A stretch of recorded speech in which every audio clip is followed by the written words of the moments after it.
আসসালামু আলাইকুম বন্ধুরা, কেমন আছো তোমরা সবাই? আশা করি সবাই ভালো আছো। তো বন্ধুরা, যে কোনো তাতাল তুমি যখন ইউজ করলে বেশিরভাগ কয়েল কাটা যায় কী কারণে জানো?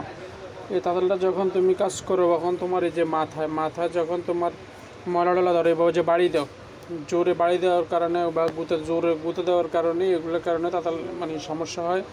তুমি কি করবা আমি দেখাচ্ছি। যখন তোমার তাতালে ময়লা ধরবে, ঠিক আছে, ময়লা ধরলে তুমি কি করবা, জাস্ট খালি একটা বেলেট নিবা।